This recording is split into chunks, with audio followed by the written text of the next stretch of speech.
क्या बात है कि भारत के अंदर हर युग, हर काल, हर समय में हम अपनी सनातन संस्कृति को अक्षुण्ण बनाए रखे हैं। यूनान, मिस्र, रोम, जिसको इकबाल ने कहा है कि कुछ बात है कि हस्ती मिटती नहीं हमारी। ये कुछ बात है कि हस्ती मिटती नहीं हमारी, ये बात वही है कि हमारे यहाँ व्यक्ति केवल हाड़ मास का पुतला नहीं है, खाने पीने और जीने के लिए नहीं आया है। उसका आना और जाना ये परमात्मा की विधि है, उनका प्रारब्ध है। लेकिन आने और जाने के क्रम में जिसको देवता भी तरसते हैं, वो मोक्ष मार्ग, वो हमारे पुण्य प्रारब्ध को बढ़ाने का ये शुभ अवसर भी रहता है। और ये शुभ अवसर हमारे गृहस्थ जीवन में हम अपना अपना काम करते करते परमात्मा से भी लो लगाने के लिए कुछ समय निकालें। और ये समय निकालने का सबसे श्रेष्ठ मार्ग तीर्थ यात्रा मार्ग है। इसलिए भगवान राम के काल में भी श्रवण कुमार का उल्लेख आता है, और उसके बाद के काल में भी हर बार हर समय ये पवित्र तीर्थ यात्राओं की परंपरा हमारी प्राचीन परंपरा है। मेरी अपनी ओर से, मध्य प्रदेश सरकार की ओर से आज तीर्थ यात्रा में हमने दोनों ज्योतिर्लिंगों को जोड़ने का ये अनुपम प्रयास किया है। हम तो और सौभाग्यशाली हैं कि हमारी अपने इस देश के अंदर हम मध्य में हैं, इसलिए हमारी भूमिका ज़्यादा बड़ी। इसलिए मध्य प्रदेश के लोग उत्साह उमंग से लाखों लाखों लोग अभी तक तीर्थ यात्रा में भागीदार हो चुके हैं।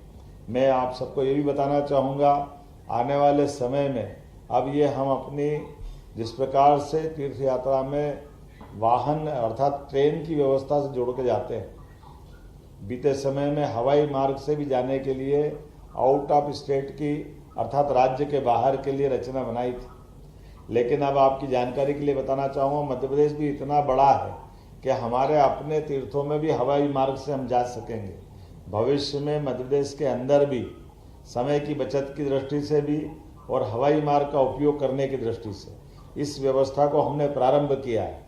आपकी जैसी जानकारी है, हमारे अपने इसी उज्जैन तीर्थ से ओंकारेश्वर तक जाने के लिए पीएम श्री हेलीकॉप्टर सेवा प्रारंभ की है, जिसके माध्यम से आधी टिकट में हम तीर्थयात्रियों को हवाई यात्रा से पहुंचाने का प्रयास करते हैं। और जिनको उज्जैन घूमना है वो उज्जैन भी महाकाल की और शिप्रा जी के दर्शन करके परिक्रमा करके लौटे। ये हेलीकॉप्टर में बैठने का सपना केवल बड़े लोगों को ये मौका मिले ऐसा नहीं है, आम से आम आदमी भी हेलीकॉप्टर और हवाई जहाज में बैठे, ये प्रयास हमारा है। और बीमार से बीमार आदमी की जान बचाने के लिए भी हमने एयर एम्बुलेंस की सुविधा दी है। और आज के इस दौर में खासकर अब जब तीर्थ यात्रा के लिए जा रहे हैं, तो आप बाबा विश्वनाथ से पूरे प्रदेश की बेहतरी के लिए, पूरे राष्ट्र की बेहतरी के लिए आशीर्वाद मांगना। माननीय मोदी जी के लिए भी, श्रीमान नरेंद्र मोदी जी जब से प्रधानमंत्री बने तब से उनने अलग अलग क्षेत्रों में जिन क्षेत्रों की कभी कोई कल्पना नहीं कर सकता था, वो बाबा बर्फानी का स्थान हम सब जानते हैं, जहाँ पर जाने आने में कितनी सारी कठिनाइयाँ थी। धारा 370 की परेशानी उनने समाप्त की। ये हमारे यशस्वी प्रधानमंत्री नरेंद्र मोदी जी की देन। मेरी अपनी ओर से आज के इस अवसर पर जब आप बाबा विश्वनाथ के दर्शन करने जाएं, तो आप ये भी याद रखना, बाबा विश्वनाथ का वर्तमान का मंदिर जहां आप दर्शन करोगे, ये महारानी अहिल्याबाई के द्वारा बनाया गया है।